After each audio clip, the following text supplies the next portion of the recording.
Hey samplers, this is your host Katherine Grant. I'm currently on summer vacation. So to tide you over, I decided to collect all of the Scottish historical romance story samples into one episode.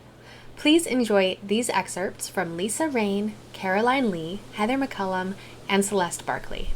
Don't forget to subscribe to the Historical Romance Sampler podcast wherever you are catching this episode so that you can get updates on our weekly episodes, including when we come back on August 7th. Happy listening! Never Cross a Highlander by Lisa Rayne. So today you're reading an excerpt from your historical romance, Never Cross a Highlander. And just for readers who haven't heard of it yet, I'm going to read the blurb. And I did Google how to pronounce some of these names. I hope I get it right. Okay. Elsa Connery has waited 3 long years to finally escape her enslavement at Stirling Castle and reunite with her clan. But all her carefully laid plans are completely destroyed by the arrival of the fierce Highland warrior known as Dove Mahone, the Black Devil, who has plans of his own.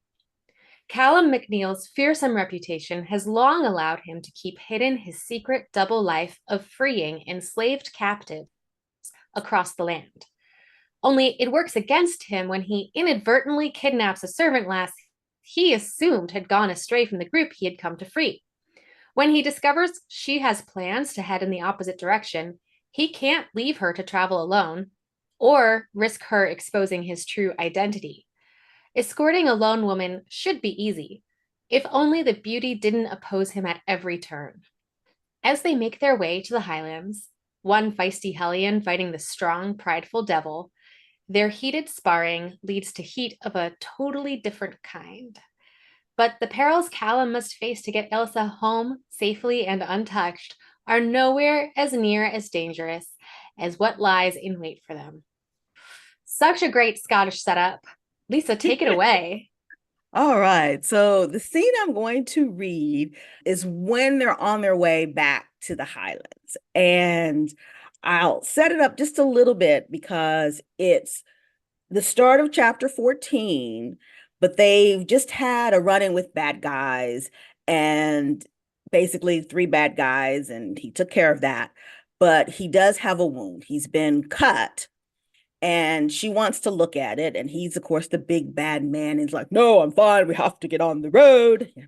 And they only have one horse. So he's put her on the horse, ignoring her. And she's a healer, ignoring her attempts to get him to let her at least look at it, wrap it, do something so it doesn't get infected. And he refuses to help her down. And as he's getting up, she shoves him off so that he can't get up on the horse. Now he catches his balance and he doesn't fall, but in the process, he's a little upset. He still refuses to help her down. So she basically swings her leg over and starts to come off this really big horse. And of course, he catches her and helps her. So now he's really annoyed because he feels like she's manipulated him. And this is where we pick up. And this is kind of what's been going on with them the entire time they've been on the road. But we get a little shift in this scene. So, Exciting. chapter 14. Elsa looked away from the angry annoyance on the McNeil's face. She'd gotten the upper hand in this matter, primarily because she knew his sense of honor would not allow him to let her fall when dismounting the horse. That sense of honor did not mean he was not upset with her. Mayhap it made him more so. She sensed he hated that she had figured out how to use his personal code against him. All truth, she was surprised by how much she enjoyed vexing him. Something about this man brought out the contrariness in her. The tension between them as he tried to control her, and she fought not to be controlled, evoked some of the headiest emotions she had ever felt. Not that she had never faced off against a dominant male, but something about Callum McNeil was different. Something about the way she felt around him was different. She spread the cut in his tunic wide enough to glance inside at the wound. The slash across his skin was long, but did not appear deep from this angle. To be sure, she needed a closer look. Remove your tunic for me. She glanced up into his eyes, and the intensity that met hers sent an unfamiliar frolic of emotions through her. He eyed her without movement, but 'twas not merely obstinance that held him immobile. Her request, though innocent, suggested other possibilities. Ignoring the charged moment, Elsa directed him to focus on the task at hand. I need a closer look, McNeil. The wound looks not deep enough to need stitching, but to be certain, I must view it without your garment in place. The McNeil understood her request for what it was. His piercing sable eyes, nonetheless, displayed an awareness of the more forward implications of her request. After the briefest hesitation, his voice rasped with an edge born aught other than annoyance. We do not have time for this.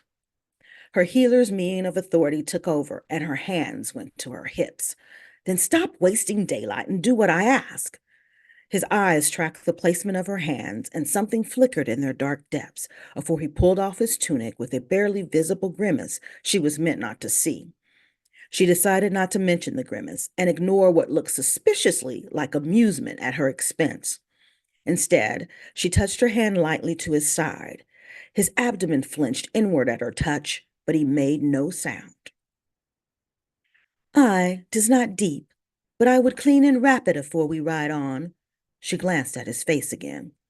All irritation had left his gaze and been replaced by something more visceral. He glanced at her hand, which still rested on his side, and swallowed noticeably. A new tension arose, something that had very little to do with vexation.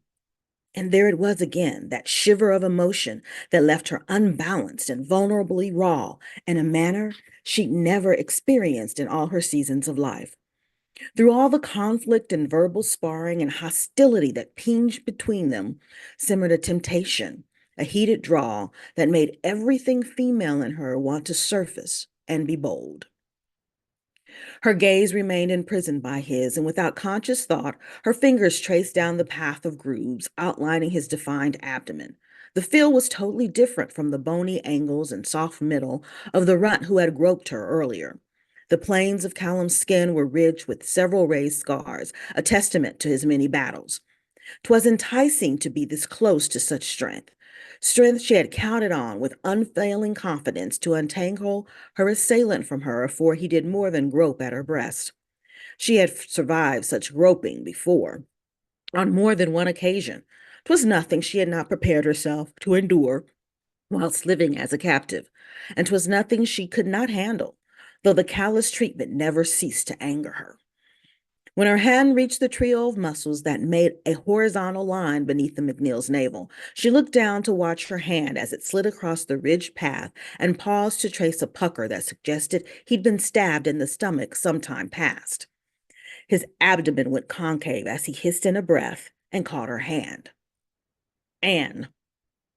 Her eyes flicked to his. He had called her that earlier. It had hit her odd to hear him call her by her name for the first time and use the wrong one. The mistake made sense to her, for that was what he had heard her called by the king. It had never occurred to her that he knew not her real name. "'Tis not my name," her voice near purred with a breathiness she'd never heard from herself. His hand tightened minutely around her as the seductive tone of her revelation, and then his head tilted in confusion. "'Tis what they decided to call me after my capture. My given name, my true name, is Elsa." He reached up with his other hand and pushed his fingers into the base of her loose braid, messy and barely still plaited after all she had been through in the past days. "I make sense." Her eyes questioned his meaning. "And did not suit you." With a gentle tug, he pulled her closer. "Elsa, 'tis a strong name, one more fitting a brave Highland lass such as yourself." Warmth spread through her, and she stared at him in amazement. He thought her brave. The longing, the reverence in his eyes made her feel desired and significant in a way she'd never known. They stood so close the heat of his skin seeped through her, and his intent to kiss her showed clearly on his face. Oh, how she wanted his kiss. He thought her brave. She near trembled at the thrill that a warrior such as he thought her worthy of his admiration, not just his lust. This morn had come with challenges she could ill imagine facing or surviving on this trek without the McNeil at her side. The urge to lean into his strength and allow him to replace every bad kiss she'd ever received with one that would make her feel like a woman and not like a possession near overwhelmed her. 'Twere not proper, these feelings, nor was this the right timing or place for them to give in to this pull she had felt between them from the moment she laid eyes on him. They needed to be mindful of their surroundings and leave this place as soon as possible. So when his head eased lower, she broke eye contact and looked down to avoid a meeting of lips she was unsure she could survive unscathed. Her forehead landed temporarily against his bare chest, and her breath stuttered uneasily from her lungs.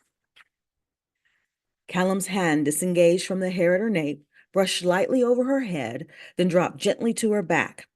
He drew small circles against the fabric of her dress in a reassuring caress and waited in silence while she gathered herself. Her hand quivered against his warm, scar-adorned skin in a breath or 10. Then she fisted her hand at her side and pulled away, happy that her head had blocked his view of the prior trembling of her fingers. "I need to attend your wound," she finally said. "I?" No censure or annoyance entered his tone. Surprised, she looked up. She had expected him to be upset with her avoidance of his advance. She had been the one, this time, to slip them over the edge of propriety. His lips forged a wry tilt at one side, but his eyes stayed fervent and consuming.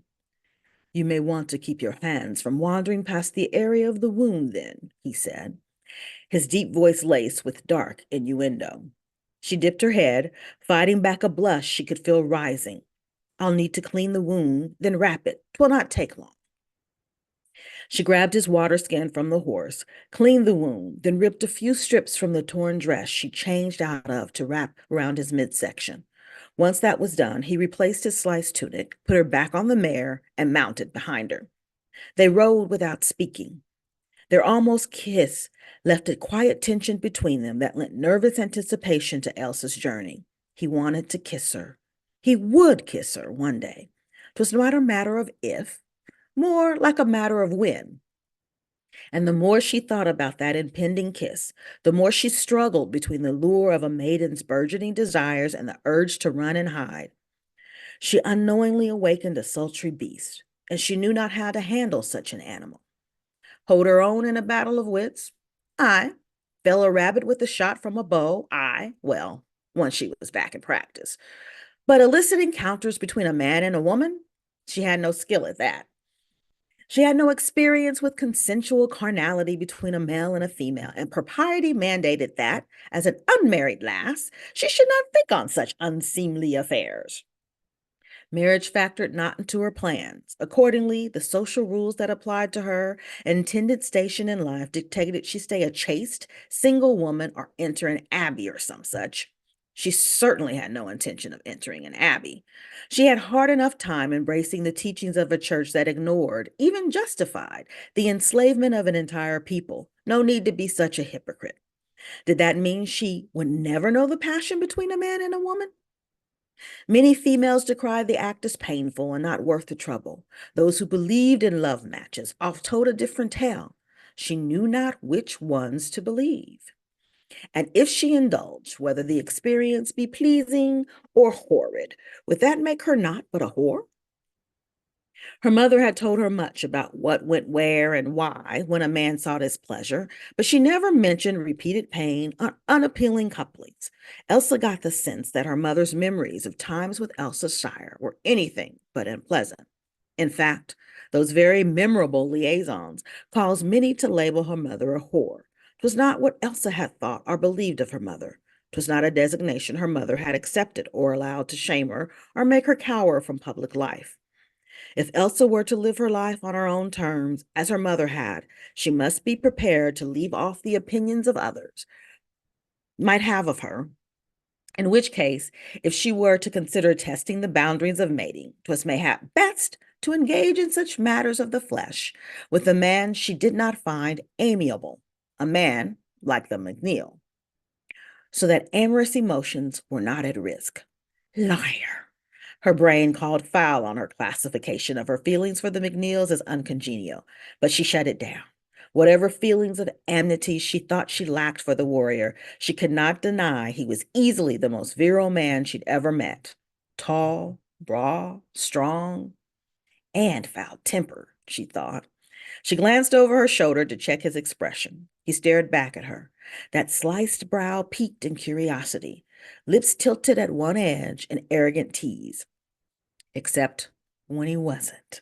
And when he wasn't, he was devastating to her senses. That lazy smirk sent a tingle through her, and that feel of his muscled arms surrounding her as they rode made her feel not only safe, but heated from her center down through the tips of her toes. She was not so simple as to believe that the act of loving equated to the emotion love. She need not succumb to the latter to indulge in the first. The question was whether she wanted to indulge in the first, and if she did, was the McNeil the man with whom she dared indulge? The dilemma perplexed her through most of their ride, for the day until she finally dozed off in his arms. Callum nudged Elsa to wake her a bit later. She snuggled deep into his arms, not wanting to be roused. She made a contented sound and rubbed the side of her face against his beard. He went immobile at the nuzzle, shock and desire coursing through him. While he held himself taut, she did it again, bunting against him like a contented feline. Visions flooded him of what it might be like to have her nuzzle against him this way when they were both fully nude and stretched out on a bed, skin to skin. His hold on her tightened. 'Twas his tightening embrace that finally made her eyes flutter open. She looked up at him. Her cheek still rested against him in such a way that her skin brushed the edge of his chin when her head moved. She hummed lightly, seemingly enjoying the feel of his facial hair against her soft skin. Her lips lifted, and then she was the one to go immobile. The reality of what she had done flitted across her face, along with the wash of embarrassment. The embarrassment did not last. The look in her eyes shifted, and a pulsing curiosity took its place. He'd seen the same curiosity in her expression when she traced the scars on his stomach this morn. Daringly, she lifted her hand and rubbed her palm against the opposite side of his face. He did not move, waiting to see what she would do next. Her hand traced his beard to the base of his ear and slowly came back the other way to feel the hair along his chin and upper lip. Her fingers brushed his lips in the process, and for a brief instant, she left her fingers against his closed mouth with a pensive expression on her face.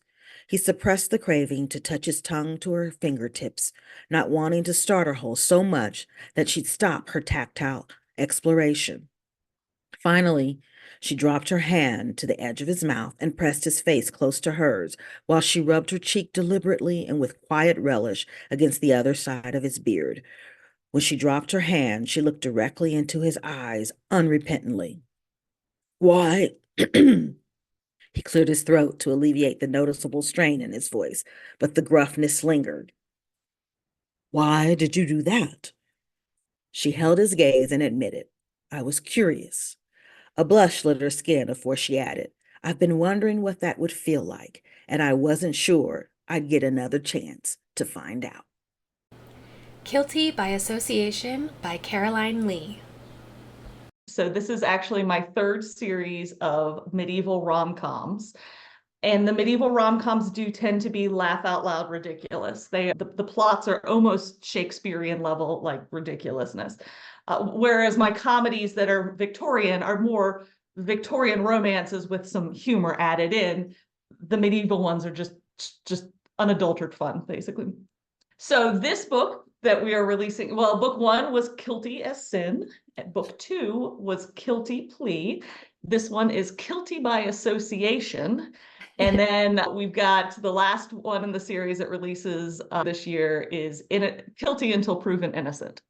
So, Love it. as you might have guessed, all of my heroes are Scottish. Well, I guess in my medievals, my heroines are also Scottish. In the scene that I'm going to read today, it's actually the opening scene of Kilty by Association. We have our heroine, Elspeth, is going to find a bodyguard for supposedly for herself, but of course it turns out it's actually for her son. Her son is 9 years old and is now, thanks to her husband's death, the Earl. And someone's trying to take him out. That's the plot. No spoilers.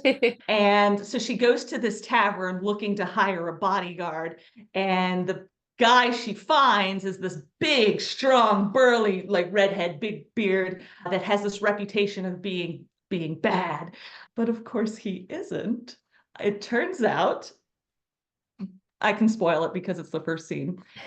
Craig, our hero, is actually one of the King's Hunters. And the King's Hunters are the theme that runs throughout the series of being, they're almost like US Marshals. Like they travel the Highlands protecting the King's justice and mom's apple pie and whatnot. And they wear these masks very much like the Mandalorian, so nobody can tell who they are, that sort of thing. So Craig is here undercover trying to get hired by the bad guys, and Elsbeth just sort of blunders in asking to be a bodyguard. And of course he says no, but he can't tell her why. Okay, anyhow. I'm excited. This sounds like it's going to be fun. It's just, yeah, they're fun. Okay. She felt a small smile tug at the corner of her lips. Craig, she prompted, realizing how much she sounded as if she were trying to coax her son into confessing a sin. Do you admire this criminal?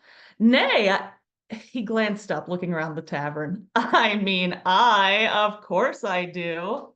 Was it her imagination, or was he flustered? Adorably so. He's a legend. One you admire? Absolutely, he declared, lifting his chin and meeting her gaze defiantly. It was so patently a lie that she struggled to contain her chuckles. Instead, she reached across the table and patted his hand, which was still spread beside the mug. I think you're a good man, Craig. He was correct. Subterfuge was not one of his skills. Shock flickered across his face, which made her chuckles fight to emerge. I'm bad, he croaked. Patting the back of his hand, Elspeth raised her brow in challenge. Are you? Very bad. He sounded as if he were strangling. So bad. I don't believe you, Elsbeth announced with a smile. I think you might be quite good. At that moment, she realized something. She was having fun. Aye, she was definitely in danger of laughing, which was completely inappropriate at a moment like this. Oh, hell, Craig muttered suddenly. She gasped when he flipped her hand over, pinning it beneath his and twining her fingers through his. Elspeth looked up from their joined hands to see a panicked expression on his face. What? I need you, he hissed. Get over here now. The command was followed by a not too gentle tug on her hand, urging her around the table. Not understanding what was happening, Elspeth allowed herself to be pulled over the bench. Craig, what are you? Pretend you like me, lass, he murmured, low and intense, as he arranged her on the bench. Nay, not on the bench. When he was through, she was all but draped across his lap. He was turned so his back and shoulder faced the tavern, while she, curled around him, could see the room. Craig, she kept her voice low, but firm, as she did when scolding her daughter. What is going on? Instead of answering, he arranged her arms around his shoulders. To a casual observer, they might appear to be embracing, but his bulk held her against the wall, and she noticed her arms and cloak hid most of his features. Worried now, she scanned the tavern and saw the newcomers. They wore the regalia of the palace guards, although it was impossible to tell if they were on duty. Their gazes swept the room, and Craig wasn't the only one who was doing his best to hide his face from them. Was he a wanted man then? What other reason could there be for him trying so hard to not be recognized by the guards? Her heart was hammering against her ribs, and for the first time since stepping up to his table, Elspeth felt truly concerned. Craig? She whispered, hating how wobbly her voice sounded. His nose was only inches from hers, and she saw his eyes widen with understanding. His features softened, as did his hold on her. Ach, I'm a sorry bastard, eh? I was thinking only of myself. One hand remained on her hip, but the other rose to brush a stray hair away from her brow, tucking it beneath the cloak. I am the sort of arsehole you need protecting from. His voice was so gentle, so at odds with his actions of a moment ago. 'Tis my son who needs protecting. His gaze dropped to her lips. Is he now? He murmured. Are you married, Elspeth? She swallowed, trying to tamp down the shiver of heat which had caressed her spine at the way her name sounded on his lips. Nay, I'm widowed, almost 2 years now. His fingertips still rested against her jaw. 2 years is a long time, he whispered huskily. She couldn't seem to look away from those gentle hazel eyes. Aye, she admitted, I'm beginning to think so. His gaze darted over his shoulder. Oh, shite, they're coming over here. Elsbeth began to turn so she could confirm it was the guards he was speaking of, but his hand slid from her jaw to the side of her neck, his fingers cupping the back of her head. Her gaze went right back to his. Lass, he announced in a low, serious tone, I need you to kiss me. Me? She squeaked. He leaned closer. I'll be kissing you, but if you wouldn't mind kissing me back, 'twould be helpful. 'Tis a matter of national security. National security? The surprised laughter burbled up from her chest the same moment he captured her lips with his, and the freedom she felt caused her to tighten her hold on Craig's shoulders and pull herself closer. Because this kiss was like nothing she'd experienced before. Highland Conquest by Heather McCollum. So today you're reading from Highland Conquest, book 1 of the Sons of Sinclair series.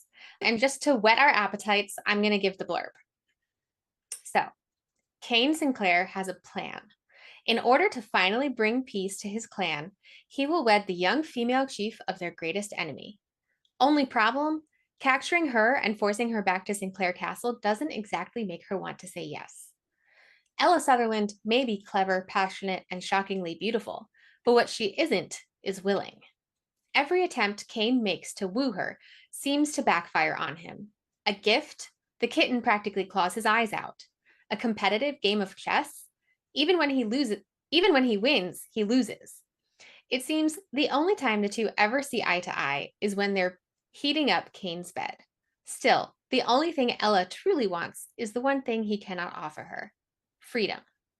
But when Cain discovers she's been harboring a secret, one that could threaten both clans' very existence, he'll have to decide between peace for the Sinclairs or the woman who has captured his heart.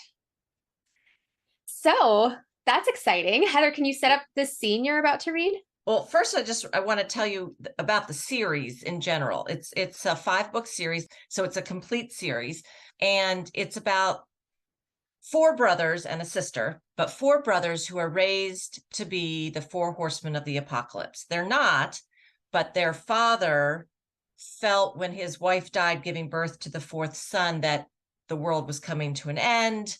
This was the end of days, and so he raised his 4 sons to be conquest, war, justice, and death. So Cain is conquest, which is Highland Conquest. Okay, so conquest is all about taking. Love is all about giving. So when he wants to finally win the greatest prize of all, which is love, it totally turns his life upside down. Okay. Yeah. So I had a different scene picked out, and then I changed it like 15 minutes ago. So I'm a pantser, by the way. I write by the seat of my pants, so I guess I kind of read by I choose these things. All right, so in this scene, there's going to be right before the scene and then after, and it has to do with a gift, which is mentioned in the blurb. His brother is Gideon. He's the 3rd brother. He's the horseman of justice, which the 3rd book is about. So he's more of he's like the lawyer of the family. You know, he's all about judging, justice, everything's black and white, but he has sort of a dry kind of humor. But okay, so in this, they're talking, okay, over a chess game, which Cain always wins chess because he's been raised to learn all the conquest strategies and so forth. But okay, so Cain says, and I'm not going to try to sound Scottish. Okay. I will woo her, Cain said, and picked up his ale next to his chair to take a drink. Gideon laughed. Woo her?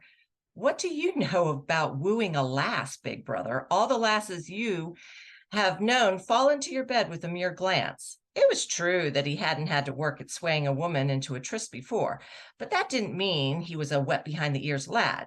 I could say the same about you, Cain said. Aha, but I am not attempting to woo a lass who would rather stab me than kiss me. Gideon moved his rook. Cain took another drink, moving another pawn. I will create and employ a strategy like any other conquest. Oh, Gideon said, his brow rising. How so? Cain set the tankard back down by his chair leg. I will challenge all her reasons for finding me wanting. She will see my charm and strength. I will gentle her like an unruly mare and take her to my bed. Cain crossed his arms over his chest. I will win her love like I win everything else. The side of Gideon's mouth turned upward into a lopsided grin.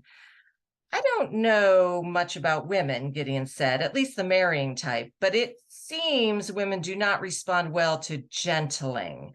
They are not horses. True, Cain said, moving his knight. Then I will treat our interactions like battles, for we are at war. He nodded, his mind calming with the familiar set of strategies he used in combat. I will determine what resources I have to woo her, anticipate her defenses, circumvent them, and press forward. Gideon stared at him, his mouth open, his smile skewed with humor. This will be fun to watch. I will start by giving her a reason to live, because she had been saying, I'd rather die than marry you. Cain was feeling better with each word he spoke. This was a battle of a different kind than he'd fought in the past, but it was a battle nonetheless. Have the wedding banns posted on the chapel door near Dunrobin and read each Sunday for 3 weeks in our own. The young Pastor John can read them at each chapel he visits. I will convince her to wed me before he finishes reading them the 3rd time. Gideon smiled, so confident. He raised his tankard, saluting Cain. As usual, I am in awe. Cain grinned too. Wooing Ella Sutherland is just another game, and I win every game. So then we go over here to him trying to take his first step. Okay, so Ella was in the bath and he raps on the door and she loses her balance and falls forward, sort of back into the bathtub she had just gotten out. Cain frowned as he tried once again to coax the black and white feline off his head while balancing a tray of food. The large splash on the other side of the door made him lay his ear against it. Cack. Ella's voice held fury and she coughed, cursing further. Oh, he murmured as the kitten pierced his scalp with her needle-like claws. Perhaps the kitten and her new mistress had things in common, namely a hatred of him. I brought you some food. Are you well? Cain called. Leave it outside the door, she yelled. I also have a gift for you, Ella. His frown relaxed. Are you in need of assistance? No, she said, and he could imagine her snapping gray eyes trying to skewer him through the oak door. What I need is to be released from Gurnago and for you to leave Clan Sutherland alone. She may as well have asked to have wings to fly. I won't bother you, Cain said. I want only to deliver my gift and your food, and for you to surrender long enough to marry me, he thought. He had boasted to Gideon that he would convince her within the 3 weeks, and he would see the challenge won. He had changed into a fresh white tunic, a clean kilt after bathing, and the key to the door sat tucked into his sash. As if reading his mind, she yelled again, Do not pretend that you don't have a key to the door. What did that mean? Of course he had a key. Do you want me to come in with my key? Do what you want, Sinclair. Leave the food and gift or use your key. I will not be letting you into my cage. Needles pierced his head, startling him so that he bumped his forehead into the frame of the door. Blast, ye wee beastie. Enough of this. Leaving the cat to cling to his head, Caden fished the iron key out of his sash and jammed it into the lock. The kitten flexed her other paw, jabbing him with more needles. The key turned and he pushed the door inward. Ella stood wrapped in the blanket from her bed, warmth from the fire filling the small room. She watched him warily. My gift is misbehaving, he said, his teeth clamped together as he tried to force a smile. It felt like a grimace. Cain bent his knees to lower enough so that he could walk through the small doorway with the kitten hissing on his head. The tray wobbled slightly as he entered, and he kept his gaze on Ella's face. Her glare melted into a look of surprise. For a long moment, she stared at the two of them.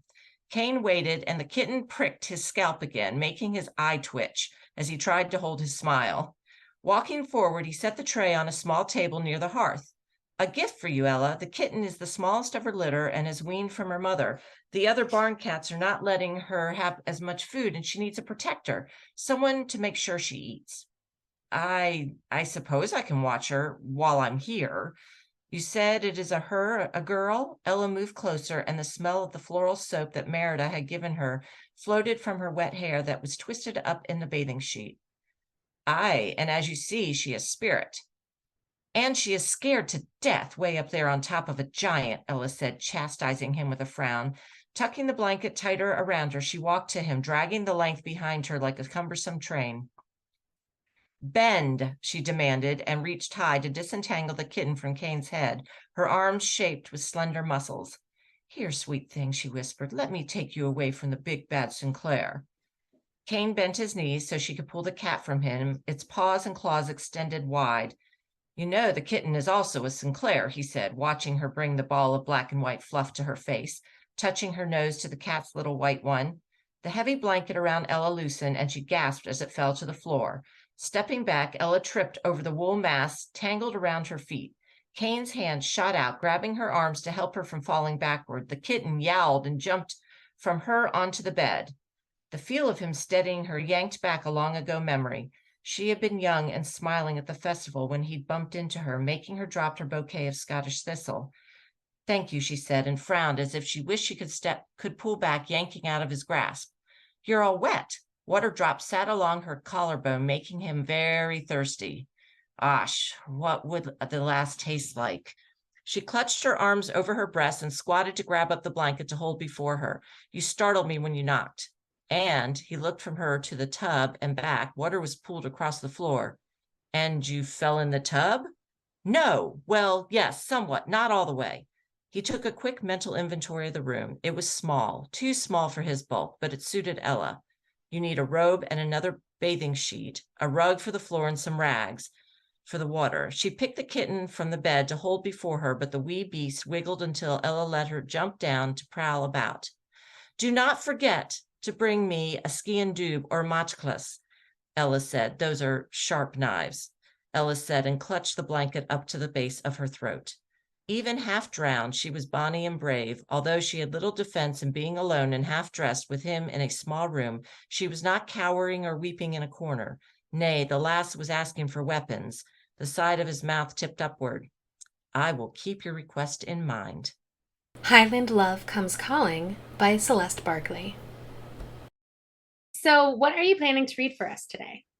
So I'm actually going to read an excerpt from a book that is going to launch a brand new series. If you're familiar with me, then you know that I'm writing in one big world that I created, starting with the Clan Sinclair and then moving over to the Highland Ladies and the Highland Ladies Always. And then I came back to a second generation for the Clan Sinclair Legacy. This new series that I'm launching, House of Sutherland, is also second generation. It's the cousins to the Clan Sinclair legacy. So we met the parents of these forthcoming heroes and heroines during the Highland Ladies. But this particular book is a prequel. So it's set about 50 years before House of Clan Sutherland will take place. But so many people ask me for Hamish and Amelia stories. So it just felt like the right time to give them their own story to launch this series. So this is Hamish and Amelia's story. And Hamish is at court to deal with a feud. And who does he fall for? His enemy's daughter, of course. So needless to say, that did not start things smoothly. Nice. Take it away. I'm excited. Awesome. The next night passed with a mixture of bliss and torture for Amelia and Hamish. They walked together for the first 3 days while Kyla and Liam remained at court. Just as Kyla suggested, Amelia kept her company while Hamish and Liam spoke because Liam refused to let Kyla out of his sight at Stirling. He was a doting husband who trusted no one with his wife's safety but himself. Between being a former Sutherland and now a Sinclair, Along with her beauty, Liam feared the type of attention Kyla would receive if left to navigate court alone. She wasn't well versed yet in the duplicity of courtly society. Once those first few days ended, it became harder for Hamish and Amelia to have time to talk. While the pair had walked with the Sinclair couple, they'd all spoken as equals. The men valued the women's opinions, and the women appreciated being listened to. After the Sinclairs left, the Queen insisted upon Amelia always walking with the other ladies in waiting. So the first 2 mornings, Queen Isabella excluded Hamish from the walk altogether. But for the last 2 mornings, he and Amelia happened to meet near the doors before the other women joined them after the morning meal. They led the way outside and into the gardens, which forced the Queen to accept Hamish's company, even if she made it clear he was unwelcome. It was at the end of one of their walks when Hamish noticed the undercroft in the shade. He wondered if he might convince Amelia to steal a few moments alone with him. "I must visit the Fletcher before the upcoming hunt," Hamish stated, apropos of nothing, during a rare lull in their conversation. "I wonder if he will be busy." "If you go soon, you can catch him after the men finish at the targets, but before the midday meal. But be brave. He is none keen to miss any meals." "I've seen him. I know what you mean." Hamish racked his mind for a reason for her to go with him, or to meet him in the Undercroft afterward. It wouldn't matter if he didn't go to the Fletcher at all. "Would you care to see the falconry? I ken it's near the Fletcher." Amelia looked in the direction in which the arrow maker and the hunting birds lay. She realized their route would take them past the Undercroft, with its cool and dim spaces no one would visit during late morning. She glanced up at Hamish. "Aye, I would." "Can you walk there with me, or would you have to meet me?" Hamish ensured his words wouldn't carry on the light breeze that lifted the hair from Amelia's shoulders in a tantalizing wave. "I can meet you there. I can't tarry for too long, but I will find an excuse," Amelia answered as they and the rest of the Queen's entourage reached the end of the gardens. She whispered, "Give me 5 minutes." Hamish turned to face her and offered her his hand, as had become their routine at the end of their walks. Amelia rested her palm in his before he brought the back to his lips. He brushed his against the smooth skin as his thumb stroked hers, but it only lasted a couple heartbeats before he let her go. He bowed as the Queen passed them, and Amelia fell into line with the fellow ladies. He watched them go into the keep before he hurried to the Fletcher. He would use the few minutes he had to check on the order of new arrows he'd placed. He would attach his own feathers to the end, being very particular about them. But he knew the man's expert craftsmanship for the wood projectiles. He paid and gathered his quiver before slipping into the Undercroft. He stood beneath an archway, out of sight, but where he could spy Amelia. "Leah," Hamish whispered.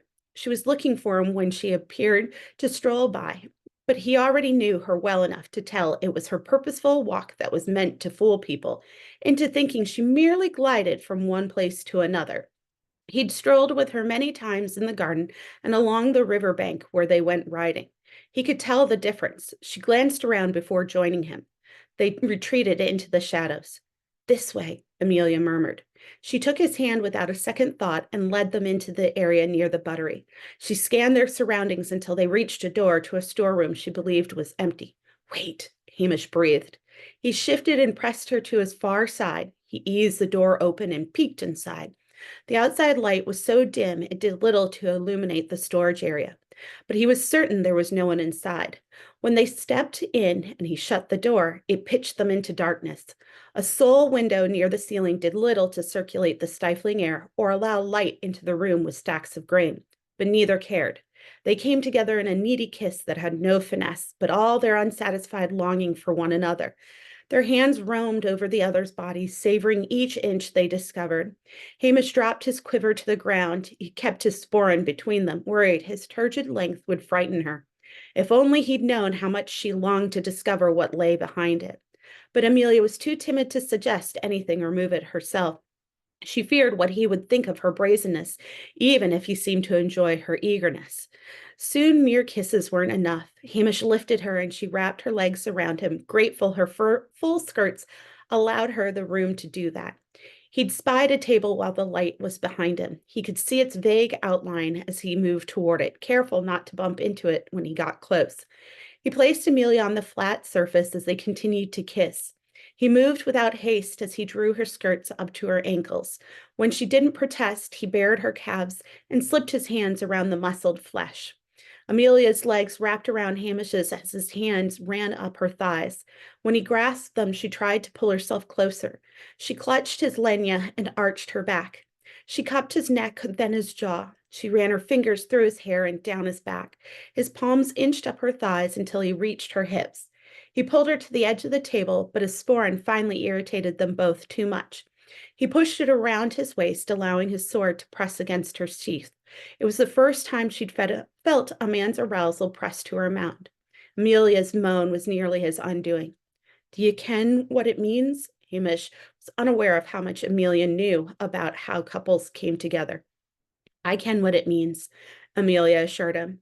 As though speaking to one another silently, Amelia leaned back at the same time Hamish leaned forward until her shoulders brushed the tabletop. He lifted her hips so he could notch his rod at her entrance. If they had no clothes between them, he would have thrust and entered her, claimed her. Instead, they moved together just as they would one day when they could finally join as one. His fingers bit into her flesh until he worried he would leave marks. When he eased his hold, Amelia's hands flew to his through the clothing that separated them, pressing his fingertips deeper. I'll leave marks your maid will recognize, Hamish whispered. She prepares my bath, but she doesna help me with it. It wouldna cause suspicion if she only saw me in my chemise for a few days. I would ken they're there, though. I would see them. Amelia felt his breath beside her ear when he whispered. Now it tickled her neck as he kissed along it, tightening his grip as he did. She let go of her hesitation and gathered his plaid over his backside. She sat up as best she could while he continued to kiss her neck and shoulder. Her hands grasped his chiseled behind. She'd felt nothing like it. When she squeezed, she felt his rod jerk. She didn't know why he groaned, then froze. She feared she'd done something wrong. But he was soon moving against her as he had before. It ignited need unlike anything she'd felt before. She ached, but she didn't know what to do to ease it. She didn't know what to ask for or what to tell Hamish to do. In turn, Hamish appreciated the darkness since Amelia couldn't see how his cheeks heated. The moment she'd grabbed his backside and pressed him tighter against his mound, he'd lost control and spent himself. He feared she would know why his cock jerked between them, but she made no sign that she understood what had just happened, that he hadn't shocked her, and that she hadn't recoiled in horror or amusement, made him even hungrier for more of her. While he might have found his release, he was unconvinced he should take their interlude far enough for him to bring her to climax. He wanted to offer the relief and pleasure he'd found, but he didn't want to ruin the moment by doing something she didn't want or that might scare her. They continued to move together, kissing and touching, until voices floated to them outside the storeroom. They froze, both looking toward the door. Whomever was outside passed close enough for them to hear footsteps. It was a bucket of frigid water. It reminded them of all they risked if they were found together. It would force them to marry, but not with the respect they believed their partner deserved. Neither worried for their own reputation, but that of the person they were growing to love. Hamish stepped back, his ardor cooled from the interruption and his no longer aching buttocks. He helped Amelia arrange her skirts, then eased her to her feet. They wrapped their arms around one another, neither ready to leave their little hideaway. After the lust came a moment of loving affection. The last kiss they shared was little more than a peck before Hamish gathered his quiver and they slipped out of the room to go in opposite directions. With the king's permission to court, neither the queen nor the mistress of the bedchamber, who oversaw the ladies in waiting, could deny Amelia time with Hamish in the afternoons. He went to the lists after his walk with Amelia, refreshed himself before the midday meal, and went riding with her after they'd eaten.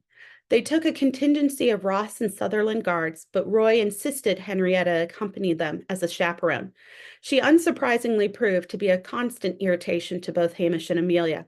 She inserted herself into every conversation and often forced herself between them when they rode or walked. When Amelia wasn't looking but guards were, she'd smile coyly at Hamish and even winked. He attempted to pay her no attention, which was a challenge, since she liked to brush against him any chance she had. Amelia noticed everything Henrietta did. It infuriated her more than hurt her. She expected her cousin to disregard her feelings in everything. She always had since they were children. But her flagrant attempts to seduce Hamish were beyond the pale. Amelia didn't fear Hamish's intentions straying. It was the inconvenience of Henrietta always being present that led Amelia to thoughts of violence. She appreciated Hamish's tact when he maneuvered around Henrietta, figuratively and literally, and always came to her side. Henrietta was a skilled rider, but she hadn't spent as many hours in the saddle as Hamish, nor did she have the natural balance and strength Amelia possessed. Once Hamish realized this, he urged Amelia to race with him. They'd charge ahead, leaving Henrietta behind with 2 Ross guards. It was those times when Amelia felt freest and that Hamish believed her the loveliest. Her laughter and twinkling eyes beguiled him. "Will you join the hunt this evening?" Hamish wondered as they stood together beside a stream midway through the 3rd week of their courtship. They'd sneaked away to the storeroom almost every day since their first interlude, but they never carried things further than they had the first time. Both wanted far more, but neither felt comfortable admitting it. Hamish didn't want to frighten Amelia with the force of his ardor, and consequently Amelia feared being far too forceful if she asked for or did more. They were quietly driving each other mad with unspent lust. But it was more than that. Each day spent in each other's company and each touch and kiss became a way to show how deep their feelings grew. They spent as many hours together as they could, but it never felt enough. Their horses guzzled the chilly water as the couple held hands. They knew Henrietta wouldn't join them for at least 10 minutes, given her staid pace. "I dinna ken if I can. I'd like to." Amelia's wistful expression made Hamish committed to ensuring she rode out with him and the other hunters. He drew her in for a kiss as his free hand rested low on her back. His ring finger and little finger brushed against her bottom. He turned them so Amelia's back was to the stream. He risked her rejection and others spying them because they were in the open, but he slid his hand down to cup her behind. She leaned into him, pressing her breast to his chest. Les pushed the kiss to new heights each time they came together. He squeezed her backside as he released her hand. He skimmed up her ribs until it slipped between them to cup her breast. When she grew bolder with her kiss, he groaned. The sound surprised him since he hadn't intended to make one. After their first rendezvous in the storeroom and hearing people walk past, they were always careful to remain quiet. But he longed for her and he didn't mind letting her know the effect she had on him. She fisted his lanyard, holding him close lest he step back before she was ready to end the interlude. When they were breathless, their lips pulled away, but their bodies remained pressed together. "Leah, I ken we're in public, so I willna do more, but lass, the way you tempt me." He grinned and shook his head. Each kiss they shared, tucked away in the undercroft or along the stream when they stopped to water their horses, grew more passionate by the day. But it wasn't solely lust. It was far deeper than that. "And you didn't think you tempt me?" She'd never believed the notion women couldn't and shouldn't enjoy physical relations with men. She hadn't held out hope she would ever enjoy it, but Hamish's kisses promised more than she'd dreamed of when she'd considered marriage in the past. "I hope I tempt you, Lannon. I hope I tempt you to want me in all the ways I want you." They hadn't spoken of their emotions toward one another, but Hamish could wait no longer to know if Amelia felt what he did. It worried him that she was inexperienced, so curiosity drove her. It worried him that she enjoyed his company but wasn't falling in love the way he was. In turn, Amelia secretly shared the same fears. "Do you ken I'm attracted to you? Didn't my kisses tell you that?" "They do, but is that all?" Hamish stumbled, then blurted his thoughts. Her hesitation was soul-crushing. "Do you feel more?" Hamish realized she feared he wanted her to admit her feelings, then wouldn't reciprocate. She feared being made a fool. "A lot more, Leah. So much more." "No one has ever made me feel important before. You ask how I'm doing and truly listen. It isn't done as a courtesy before speaking about yourself. You ask me about you ask me about things we've spoken about before. Nay, because you weren't listening and cannot remember. Just the opposite. You listen and you make me feel you care about what I say. I didn't think most women at court ever have this." "What you say interests me," Hamish told her. "But even when we aren't talking, I enjoy your company. It brings me peace to stand here at the stream with you and just look toward the Highlands. I enjoy seeing the excitement in your eyes when we race. Your patience with the banshee impresses me when I would like to do not more than throttle her." Hamish glanced over his shoulder, knowing Henrietta and the other guards would soon catch up. "I am nae patient. I canna kill her and have nae one notice." Amelia only partly jested. Her cousin had been particularly hideous that morning during the meal and their walk. She'd spoken to the other ladies, hinting Hamish used Amelia as an excuse to spend time with her instead of the other way around. She alluded to him preferring her over Amelia. She didn't think anyone believed Henrietta, but she didn't appreciate anyone listening in case it gave credence to the rumors Henrietta attempted to spread. She will not come on the hunt, will she? Amelia laughed derisively. Nay, it's one thing she cannot be the center of attention at. She kens the men will not take any notice of her when they can prove their manhood while taunting one another. Good. They stepped apart as they heard the approaching hoofbeats, but Hamish refused to let Amelia be out of his reach any time they stopped during the rides. He held her hand and turned so the two of them faced downstream. Henrietta had to be their chaperone, but she didn't have to be part of their conversation.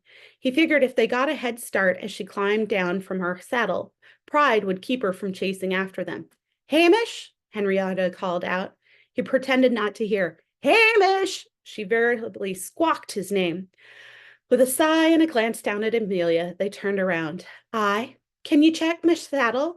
Something doesn't it feel right? Hamish shot a glance to one of his warriors. Guilt tugged at him, but he proceeded anyway. Gareth was a stable lad before he started training in the list. He kens far more than I do about tack and horses. It wasn't entirely true. The man was 5 years older than Hamish, so he started working before Hamish could. The extra time with horses was the only thing that justified the claim he knew more. Hamish had been tending his steed since he was 10 summers. There was little he didn't know about animals, but Hamish had already turned away. Amelia followed. His stride was long, so his pace wasn't faster than usual, but it forced Amelia to take 2 steps to his every one.